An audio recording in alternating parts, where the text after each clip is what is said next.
Hello, everyone, and welcome back to the Autopsy with Maddee P. I'm your host, Maddee P. Girl. What's cracking, queen? Did you miss me? I missed you, girl. First and foremost, I have this shirt on, y'all, and I think I got the new uniform for the autopsy. Are you ready for this? It says Mommy's Little Alcoholic. Oh, sorry, Mommy. Sorry, Mom. I wanted a little uni, guys, and I could never wear this shirt in public. It's just like, what the fuck is that bitch wearing? But I wanted the shirt, so we're going to wear it on the podcast now. Okay, we got a nice little uniform going on. Okay. Today's episode is going to be a little longer. Big shocker there. I feel like we've been, dare I say, stale a little bit. When you crank out a podcast a week, sometimes you get a little stale. Okay? My routine got a little stale, and I'm changing shit up. I'm changing. Okay. And I'm really, really enjoying this journey of like spicing up my life and enjoying things again. Because girl, that shit gets rotten. When that routine just isn't doing it for you anymore and you got to like shake it up, it's hard to shake it up, right? Shake it up. Okay. Is that even how that shit goes? Now, we're going to do a short little warm-up session today because clearly I need it. And then we're jumping right in. Today we're talking about finding your voice, which was a struggle for me. But first and foremost, first thing on my list is Sydney Sweeney has nice boobs. Who cares? Valid opinion, I think, from myself. She was the inherited genes are passed down. That bitch is hot. And y'all hating because she's hot, okay? I don't even care if she's dumb. I truly don't. This brings me to another point, though. I wanted to teach you guys because people don't seem to understand what I'm talking about when I say, like, hand-me-down clothing. If you knew what that was just then, I love you. And if you don't, it's okay. I'll give you a little space. Basically, Demi Lovato is in the car with these girls, and I don't know what they're doing or who the fuck those girls are. But she picked them up from school, and she's like, how was school? And they're like, good. We learned about, like, genetics, or what was it? Genes. Recessive genes. Am I Demi Lovato, actually? Talking about genes. And she goes, like, hand-me-down clothing? And the girls are just like, and I quote that. So I wanted you to be aware of what that was. That was me teaching you. Thank you. And this is another point. Miley Cyrus, once again, I saw a clip of her the other day talking about being healthy, and I love her. I will never not love Miley. She is the top for me since Hannah Montana. She will always be the top for me. Okay. And I just wanted to point you guys in her direction for sober queens and for people that you should listen to, because that bitch is fucking awesome. I guess this is just me saying that Miley is great. Her and Demi are like the only ones that are not in a recession. Oh my God. Can I this is what warm-ups are for. Okay. A recession indicator, because sorry. I even got tickets for the Jonas Brothers, and they're giving recession indicator.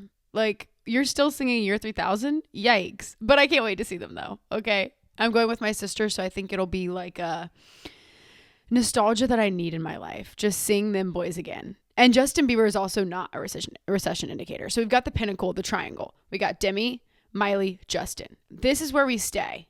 Okay. The rest are just clawing at their childhood fame that they can't get anymore. I'm sorry. I'm actually so sorry. This brings me to another pop culture point. Oh God, I hate when I edit and the warm-ups are pop culture based. Sorry about that. Taylor Swift and Travis Kelce, me forgetting his name, are engaged to be married. And my dad texted it to me today. I'm not a Taylor Swift fan. I love Teardrops on My Guitar. I listen to it once a month. I love old Taylor. I'm not here to give my Taylor opinion because, like, who the fuck cares? Let's be so for real. But my dad literally sent it to me. And I thought that was hilarious. What else do I have to fucking talk to you guys about? Okay, I'm not going through all of this because already I'm already looking at some of these topics I choose for warm-ups, and I'm like, hey, don't talk about that on your podcast. But what I will talk about, just something fun that I like to touch on from time to time, a rabbit hole, if you will, that I catch myself in, is Oxford College. I know. Girl, you from bumfuck Egypt. Yeah, I sure as fuck am. I sure as hell am from BFE. But something about Oxford College really gets me going. And they have this thing called an All Souls University college. Because Oxford, if you don't know, is divided into different colleges. Okay. I don't even know how many. And All Souls is like their pinnacle. This is where the geniuses of the geniuses go. And they have this exam. Is this boring? Probably. Guess I could get in then. They have this exam where basically they give you one word and you have to write on it. So like example would be like water. Did you guys know that? It's just a rabbit hole I wanted to give you in case you're looking for some rabbit holes. Okay, that's one of my favorites. Love that shit. Love that shit. Now, in my personal life, I'm just exploding. I'm exploding, thank the Lord. Back in meditation, back in a workout routine, and I'm just feeling great. Okay, I'm feeling less and less stale daily, and I'm genuinely enjoying each moment of every day. Like actually, like even running around the car, I'm like, yes, we're alive. The fire is back. So that's what's happening in my personal life, and we have a lot to talk about today. Usually warm-ups are a little funnier than that. Sorry. Hey. So we're just going to go ahead and jump right in because I've got like 4 pages of shit to tell you, and I have to go to work, and my battery's going to die. So that's where we are today. Today we were talking about finding your voice. I state again. Now, I do have a quote. Do you guys remember when I did quotes every week? I kind of liked that. I was rewatching a video, which I do not rewatch my vlogs, but I'm trying to clip everything. And I'm like, oh my God, I left quotes in the dust. This is the quote of the day. The most powerful story you'll ever tell is the one you used to be afraid to speak. Period. Me down boots house. That's me as shit. So I guess I'll start by saying, as a child, and I'm not going to do this whole chronological order thing going through. Like some topics, it requires kind of like a little chronological, my history with that situation and that circumstance, whatever we're talking about and divulging. And today I'm not doing that. I'm not going in chronological order. I'm just talking about me finding my voice because it was a journey. It was a super battle. But as a kid, I didn't let shit slide, girl. I didn't let shit slide. So it surprises me now, kind of as an adult, that I have such an issue with confrontation because I used to be looking for people who were talking shit about me. Like, sorry? And if you weren't talking shit about me, I thought you were. And I would like try to see in because I swore everyone is lying to some extent that they like me. I think honestly is what it was. It's like, you must be lying. It's a big delusional point of myself was the helicoptering. And that was something that I faced like my whole life, but especially like through teens. And then like in my alcoholism, I kind of had that too. This helicopter mentality in a way of like trying to weed out the bad when I was the bad myself and looking for like these people that are fucking me, but it's just me fucking myself. It kind of hits a point when you get sober where it's like, who am I if I'm not hiding anymore? Sorry. We use this escapism and all of this shit to be alcoholics because we don't like who we are. And then it's like, well, then who even am I? And that part is kind of scary. And that's not what we're divulging today.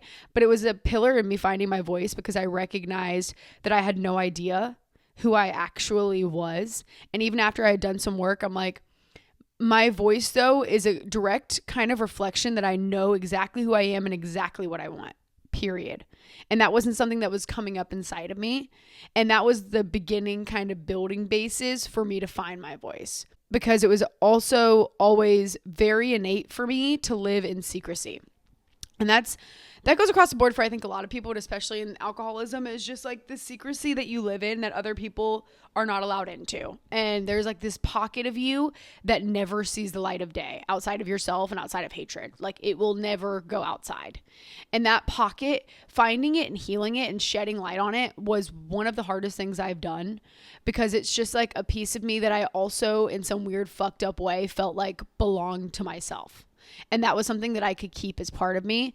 But really it was my darkness and it was a way for me to hold on to the pain that I wasn't ready to examine yet. Not that I wasn't ready to let it go, but I was big-headed. And to be honest, I actually had no idea how to heal that or what healing it would look like. And that's really hard because it's like we assume that sobriety is going to heal us. And in some ways it definitely does, just being sober alone. But then you get into these like little pinpoint details and you realize that you haven't done any fucking work in them.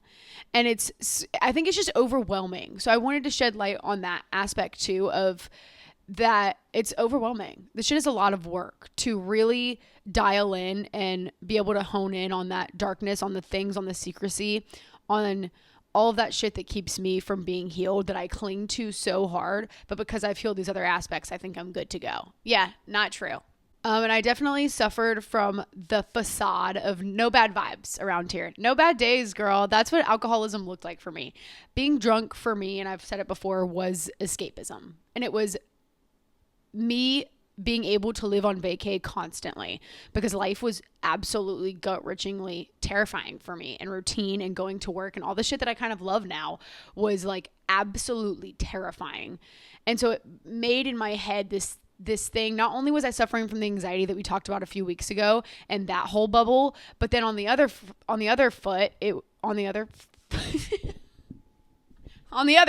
I had worms. On the other foot, it was like, not only can I not let anything bad happen to me because of my anxiety, I can't let anything bad happen to me because I want to still hold on to this small, little, tiny glimmer in my alcoholism that life is good and that things are good and people are good. Because I had this like tiny light, and it grew and grew and narrowed, started to hate everything, but I wanted to hold on to this tiny bit.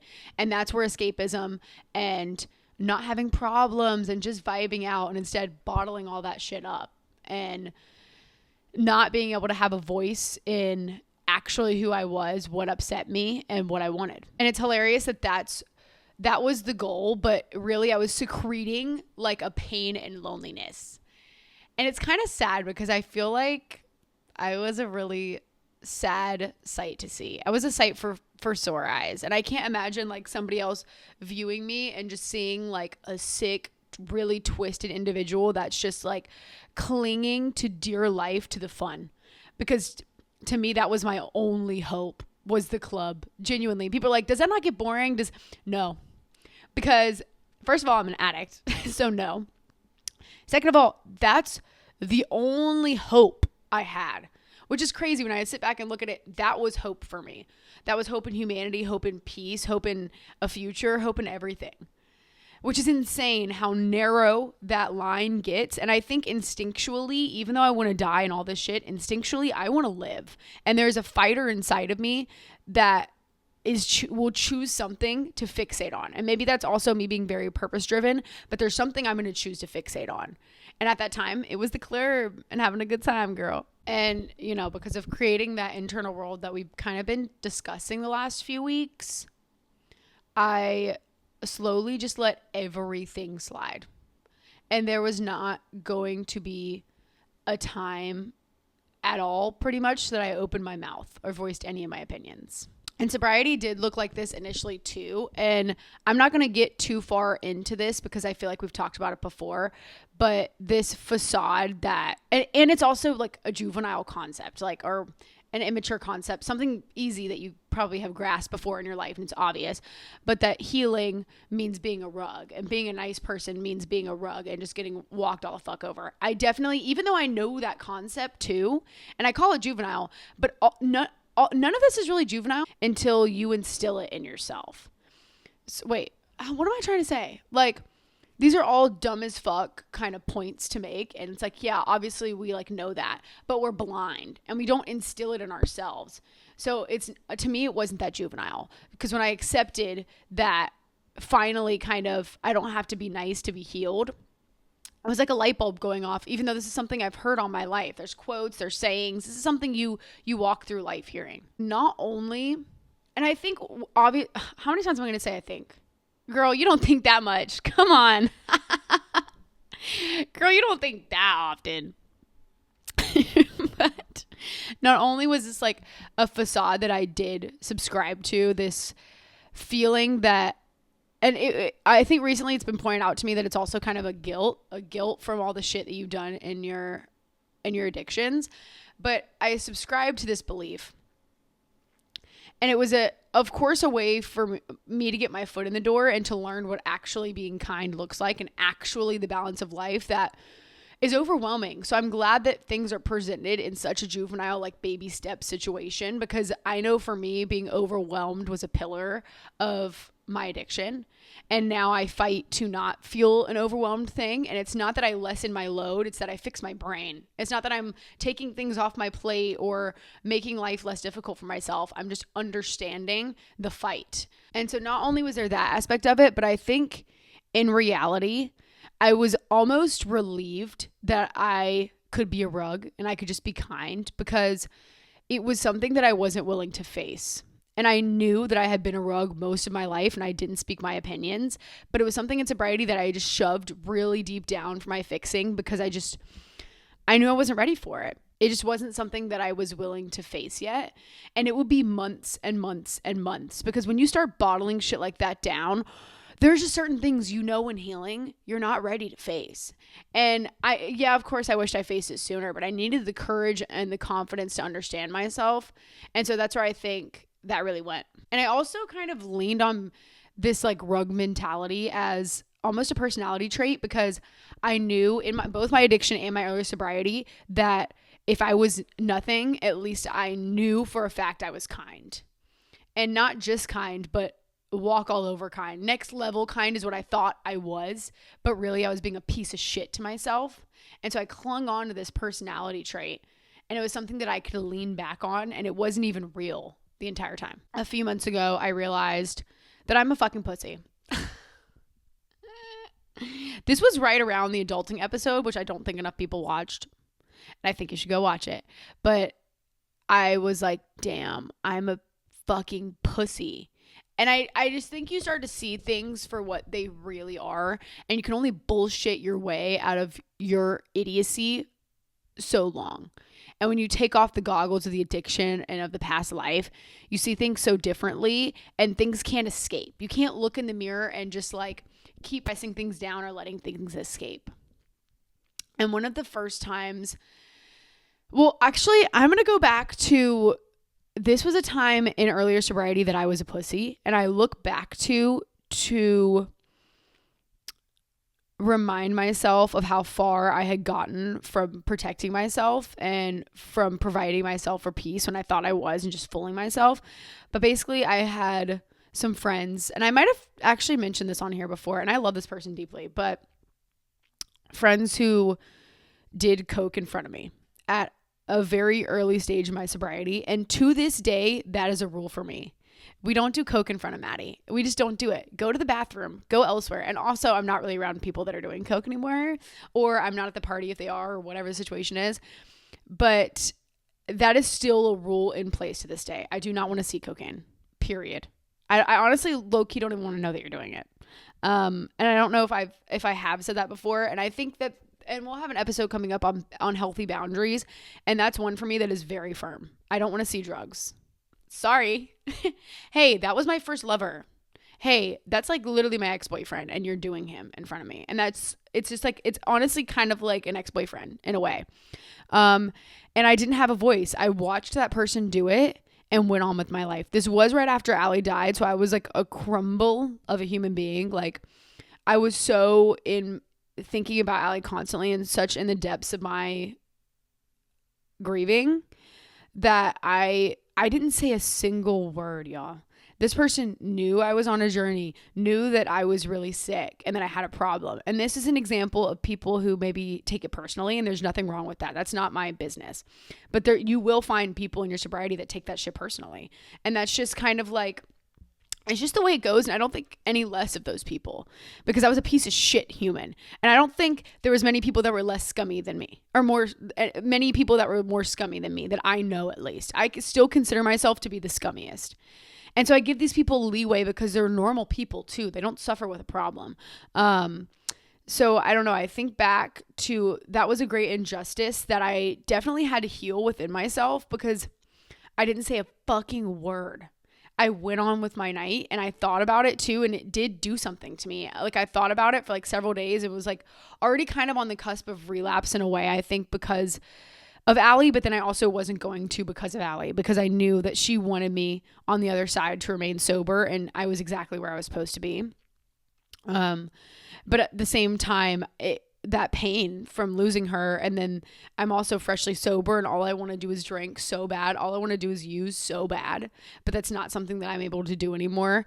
And I think when you see other people doing it, you're just, sometimes in early sobriety, you're like, why can't I? And that's because things haven't clicked in your head, or at least in my head, where I understood my disease, and I understood that, like, hey, you're fucked.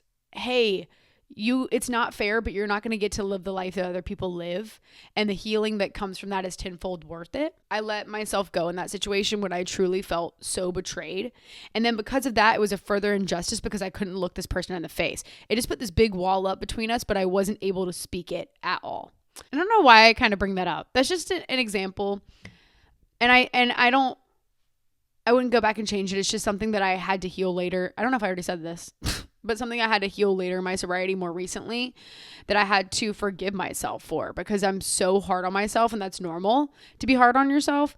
And that was just something that reoccurs. And I kind of gave an example last week of like childhood memories and certain memories that just pop in your head. And there's a reason for that. And that's because they're ingrained in you, and something in that moment or something going on is reminding you of that, or it just pops up. And that was something that would reoccur, and I would be reminded of that instance. And I just knew for some reason I needed to heal from it. And it was like a red flag. And I was like, something about that, even though it was a 30-minute or 30-second kind of window of pain, it made me really, really, really angry with myself. A big kind of reason that this all added up, and I realized that I was a fucking pussy, honestly, was like, men would make me so uncomfortable. Whether this was out in public at the gas station or my place of work, like where the fuck ever it was, even in meetings in the rooms, I was extremely uncomfortable by the way that men spoke to me and or touched me and or whatever it was. And I'm not talking like touch, but like hugs, touching my hair, like whatever, really was upsetting me. And I thought in this like sick mind that like I had to be perfect and kind, and that was just how life was. Fuck that. That is not how life is. If you don't want somebody to fucking touch you, they do not fucking touch you. If somebody's making you uncomfortable, don't speak to me. And I had to learn that boundary because it was making me fucking sick. Like, and it made me hate all men too. It made me lose respect for all men. It made me hate my place of work. It made me hate like so many things. And I was just like bottling it up deep in my chest. And I just had a final realization where I was like, this is where I find my voice. And something clicked and everything added up, and I'm like, this is it. I realized, unfortunately, in sobriety that I wasn't just going to get to escape conflict. As much as we want life to be peaceful and amazing, and we can build this internal world where we meditate and we do our shit and we journal and we do what we're supposed to do, but life is still going to be exactly what life is. And I'm not going to escape the conflict just because I healed myself.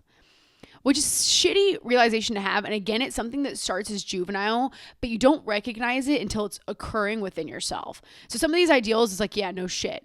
But have you healed that in yourself? Have you looked inward at that? It's a completely different process when you start to actually instill these principles into your life. What about that situation too with the men that really bothered me was more so when I got home, I felt betrayed by myself again. And betrayal is something across the board that I really struggle with. And that also, I think, links back to my pedophile boyfriend. I think it links back to a lot of history in my life that I'm not even going to go over right now, but different things. Betrayal is an issue to me, and trust became a really big issue in my life.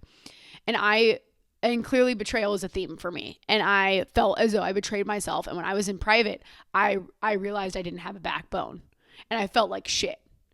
And that was what sometimes causes me to actually do something. It's about once I get behind closed doors and I feel how I feel.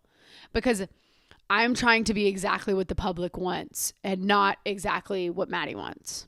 And not only was that a big turning factor in finding my voice, it was also linking this situation where I realized that strong women, this is a trait they have. They stick up for themselves and they stick up for others. And my goal, I had several goals going into sobriety, but one of my biggest goals was to be a strong woman. And there are several women in my life that I look up to. Now there's so many because I'm blessed to be surrounded by these amazing, strong women. But I wanted to be that. When I looked in the mirror, I wanted to be like almost like a fucking soldier, which is really cheesy and like, girl, what the fuck?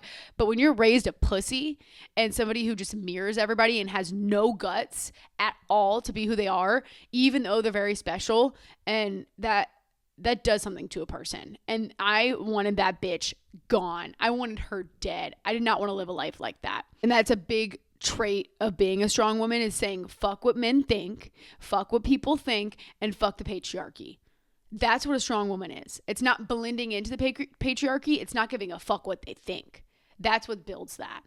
And I think that I'm making this mostly because some of it can be obvious, but I just want to inspire you, kind of encourage you to open your eyes to the importance of self-protection and opening your eyes to analyzing these things about yourself, because it seems obvious, but self-protection is something now that's at the forefront of my brain when I'm walking through life. It's others and then self-protection. And it's this balance between life and me and other people. But the beginning stages of that is me being protected emotionally, physically, my well-being, everything is protected. And I kind of am just trying to encourage you to see that. As I started getting into this, it united me with this new level of confidence that I had never ever felt before, because it was an honesty with myself that like was inescapable and extremely uncomfortable, because I could divulge what I had done. I can divulge all this bullshit I lied about in my life and all these nasty things I had done. I can come clean of that because I'm not the same person I was anymore, but I'm still hiding. And to be actively dishonest to yourself while you're healing is something that's very uncomfortable to overcome and to speak out about. And that elicits this woman. That's what that elicits. It elicits this new level of confidence that I had never seen in myself before. And it made me extremely proud. And I realized that I was simply just lying. Like, I wasn't helping anyone. I wasn't protecting anyone. I wasn't making anyone better. I wasn't instilling any love in anyone. I was just fucking lying again. And that shit is a trigger for me. I'm not supposed to be lying. And that is something that was really difficult for me to overcome and really difficult to be honest with myself about. So to re-loop to lying was something that I was really pained about, I think, deep down. Because in reality, I didn't like half these fucking people. And I'm lying to myself about it. In reality, I don't like the way I'm being fucking spoken to. Sorry, I'm cursing a lot today and I don't care. Not sorry. And yeah, I don't like the way I'm being spoken to. Hello? What?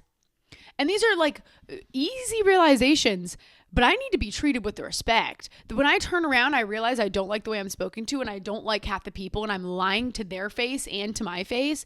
It's just, I don't know. I think it was just a realization that it was the most important realization that I had, because I could balance being kind and being healthy, but I couldn't balance myself in that. And where am I? Where am I in all this mess? And that was really painful for me. And it was also a first taste too of being healed isn't being perfect. And I understood that in some way in early sobriety, because I knew that there was no such thing as a perfection and that it was a trial and error. And I had to be really, really comfortable with failure. And I had already kind of faced that. But I realized that I was still aiming for this perfection that isn't even real in life. And I could still live by this principle of like, if I don't have anything nice to say, don't say it at all. I could still live by that. And I could still keep my mouth shut. That's allowed. Those things are safe for me. And I needed like a safe ground too to understand where I am in all of this. And I could still hold those principles true to my heart. And that was something that didn't have to disappear. That brought me peace. That I, in some way, could still be the kind and loving girl I always knew. And that's crazy. I think it's just instilled in us the perfection. And part of that is us as women is that we have to be kind. No, the fuck you don't. No, the fuck you don't. I had already started to internally say, fuck what other people think. Because there's a level of sobriety that's a building block. You have to. Whenever you choose sobriety from the beginning, because your mind is wrapped up in all what other people think. And that's different for everyone, I think. But for me, it was wrapped up in what everyone thinks. And getting sober, that was really scary for me because I knew I would be judged and I knew people wouldn't understand where I was coming from because I hid my disease so thoroughly that I think I was worried of people thought that I would be the victim if I told them that I was an alcoholic, but I was truly an alcoholic. And I don't know, like a weird dichotomy with that. But I was now forced to actually say fuck everyone and have this relentless, me having my back relentlessly like I would a friend or a sister. And what that allowed for me, that relentlessness, was that I could be confident now behind closed doors. Because that was the issue with the betrayal. And it was me betraying myself. And I always felt betrayed and left behind. And that was something from my childhood that I always felt. Not from my parents. Sorry, love you guys. But just like that was something I always felt. And so now finally, by finding my voice behind closed doors, I was very, very content in that. And it was I could look myself in the mirror and be like, you got it. You got your back. You are building for real. And what that does, especially to somebody like me, is that instills a great power. And that's what we're looking for. That's what I did. And there are so many underlying things that you don't even realize that's what you're looking for. But I want power. I want to be a powerful woman. I want to live a powerful life. And sometimes, honestly, being healed isn't motivating enough. Sometimes you have hard days. You have long periods of time. And, maybe being healed isn't the motivator. But I can seek power because that I know overshadows everything, because power is something that is instilled in you. That's not something you're chasing, something you're looking for. That is something that once you gain it, it lives in your chest and it's not escaping the same like it did before. And I didn't want to be a man. I didn't want to play a manly role, but I wanted to instill an emotional backbone that I saw men have. And I wanted to be respected the same as a man. And that is something we've discussed and we will continue to discuss, because fuck the patriarchy. And that is a common theme for me, is I need to provide myself this safety. The safety that I see men get it's given to them. This power and this safety, they don't have to work for that. And life's not fair, but that would be something that I would choose to work for. And that revolved around me finding my voice. And if I cannot provide myself with that, I am a sheep. And I don't want to be a sheep anymore in this life. That was when I was the most vulnerable to the world, was when I was very, very afraid of essentially everything, including myself. And having a voice was absolutely gut-wrenchingly terrifying for me. And that's something that I want to admit, because I think it's this whole thing where like, we're a bad bitch, we're powerful, we're all this stuff. You don't have to be like that. We're not raised to be like that. So if you're lying to yourself about that, I want you to know someone else understands how terrifying that is. That was literally gut-wrenching for me, was finding this voice and doing all of this. And I don't want it to come off as so easy, because I think now it's like, you're supposed to be a bad bitch. Are you a bad bitch? Can you do this? It's like, and then you're just yelling at people and you don't even have this power that's within you, that you are the provider and that you are able to be everything that you want and say anything you want and be respected the same as a male is. That's terrifying. And that is because it was like, I needed courage. Real courage now. And I had some courage, obviously, getting into sobriety. It takes courage to step away from your addiction. It takes courage to heal. But I had to view myself now as something to be courageous for. And that wasn't a feeling that I had before. I could be courageous for people I loved. I could be courageous to get away from the bottle, but I couldn't be courageous just for me, because I didn't think I deserved it and I didn't think I was worthy. Whether I was teaching myself that, and it takes months and years to teach yourself that, deep down, she wasn't worth it to me. I'm worth the risk. I'm worth the risk of getting punched in the face, of getting swung at, of getting yelled at, of getting fucking patronized, whatever.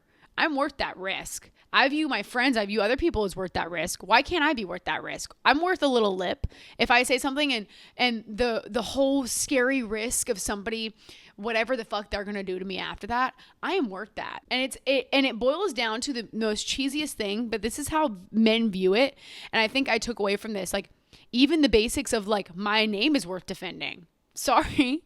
Like, my self-respect, put some respect on my name, which is so cheesy, but it is to that level of, that's what finding your voice is about. It's not about yelling and screaming and all this shit, which I kind of thought it was, and being a tyrant. It's, no, put some respect on my name. You're not going to treat me like that. And you're not going to make me feel a certain way. And that was the courage that I was really seeking. And for some reason, I looked to powerful women for that, but I also looked to men for that, which is disgusting. I know, I'm sorry, girl, but that's what I looked at, because I'm like, why do they get handed that? And what do they do with that power? And it's so much stronger when you have to build that on yourself, and that's not something that you're given in society. When you have to build that within yourself, there's a reason that powerful women give us chills. At least me.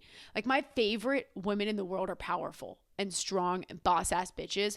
Just that gives you chills because you know that they worked 10 times harder and they understand that that's just a responsibility they have to be a boss. And that is with no reward, behind closed doors, and they're not bragging about that or saying like I had to work for that or whatever. And that is power to me. And that's what I wanted. And also, like, the more that I saw, the more that I encouraged others to be courageous. Did y'all fucking hear that? Hey, am I having a stroke?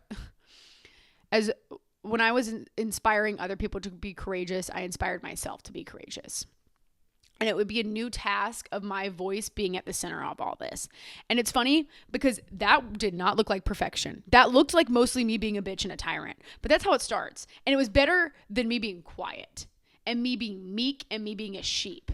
So yeah, I might have been a cunt and I might have been overly vocal, but I don't care. And then also the other part about that is I am not apologizing for it, even if I want to. So yeah, if I have horrible actions or like I step out, but anger was a problem for me behind closed doors privately. It was not an issue to me towards others. I internalized that. I went home and decided that I hated them behind their back and they had no idea. That's disgusting. Sorry. That is not how I want to act. And that was over and over again telling myself that I am a force to be reckoned with and that I would now have a responsibility of having my own back in a way that I could be happy about behind closed doors. And I had to hide for so long who I was in active addiction and childhood throughout my life. That was a pillar of my personality, was hiding bits and pieces from these different people. And that was like part of chameleoning, I think, but also like I am so different than the South and what people want you to look and act like. And I don't care. And I never cared to some degree, but I also swallowed these parts of me every time I was faced with judgment. Honestly, when I started speaking out like that, like how I talked about, and I might have been cunty, I focused on the aftercare of the situation. So I didn't focus on, was that right? Did I say the right thing? Did I do that right? Was I speaking up for myself? It was the aftercare of the act of saying, you did a great job and you are a boss bitch and I'm so proud of you for speaking out and you did what you're supposed to do. Not rehashing the experience, not reliving what was said and done. And there is an acceptance, and then here comes the balance again, and the acceptance aspect of, or acceptance and the accountability aspect of analyzing when things are inappropriate, when I acted poorly. And I could kind of start to see that now because having my own back and being courageous allowed me to have accountability, because I could see when I pained others, when I caused others pain, and when I was wrong. And I wasn't getting mixed up in this loop anymore of what was said and done, because that's a past. And I'm living now in the present. That's what I'm looking at, because that's what it takes for me to be sober, is to be happy, to learn peace. It's about me being in the now. Hey, sorry, my camera died. I have a few more points before we go, though. Don't worry, queens. Is this crooked? Okay. So basically, I would actually feel like shit after I spoke up and spoke out in the beginning. I would feel like absolute dog shit, but I could have licked this feeling of being proud of myself that would overshadow it. And then also I had to learn to refrain from listening to my inner voice before the world. So I'm now going to put listening to the world first, which is the struggle, which is something I'm already trying to do in my anxieties and my addictions and all my bullshit. But it kind of helped with that because I was really allowed to put the world first and to take in before I responded, because constantly I'm responding because I think I know what the world is going to say, and I often don't. But to me, it's just so full of the same bullshit and the same things are going to happen. And that wasn't the truth. Because of that, I learned that what I go home to is me. And that's most important, is the feeling that I'm going to be left with at home.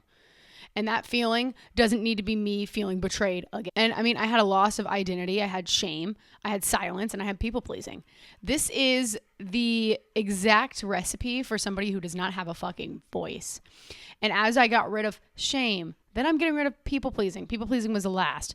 But then I'm getting over I'm finding my identity. I'm getting over those shames. And slowly this would be what helped me find my voice. Because like I said earlier, they act like it's easy. But these men haven't faced this serious trauma. I know a lot of men have. But they haven't faced in general, a lot of traumas, a lot of guilt, and a lot of the same fears. They might experience something, but we are experiencing something completely different. And so it sounds easy in real life, but we've experienced a lot. And so I don't think it's fair to say. And also, this didn't mean that I had to be cohesive. I wasn't expecting perfection. So I didn't have to be cohesive in the way that I combated this. And that was what really helped me find my voice, was allowing that little bit of space for me to be kind of crazy and a little loony and kind of not cohesive. What that helped me realize too is that boundaries are a voice too. That is the beginning of instilling me finding my voice, was these boundaries. For example, I don't like people fucking touching my hair. I don't. And especially men, do not touch my hair. It's just, a lot of women feel that way. And that's why I'm using it as an example. And I was able to put down this firm boundary that I still was kind about it, but it was firm. And that was like a first instinct for me finding my voice, was do not touch my hair. And I've told you I'm going to explode if this happens. So if you do, whatever happens in the repercussions is not my problem. Because I know I'm going to handle myself accordingly. I'm not going to beat anyone's ass or go against my morals, but I have something to say and I have to protect myself. There was a thing inside of me where I either used to like let things slide or think I had to yell to be heard. And there's this weird kind of like, I'm heard every single word I speak. And somebody that lives an internal life and analyzes every word you say will understand this. It's a weird kind of like trippy thing. But it was also me finally recognizing each word I said is put onto ears. I don't have to repeat myself, which is an issue I have, and I don't have to scream. They know what I'm saying. If it's not taken accordingly, it's not because I didn't get my point across. It's because they're a dick. And even when I think I don't make sense, I am understood, and it's a facade. And each boundary that you set is you telling your nervous system that you're safe. And I love that. And I think coming into my femininity has been a really huge pivotal part of the end of this like sobriety where I'm at right now. Not end. What am I talking about? Like where I'm at right now is really growing into my power as a woman. And that was something I had kind of ignored because I was healing. And that's what finding your voice looks like.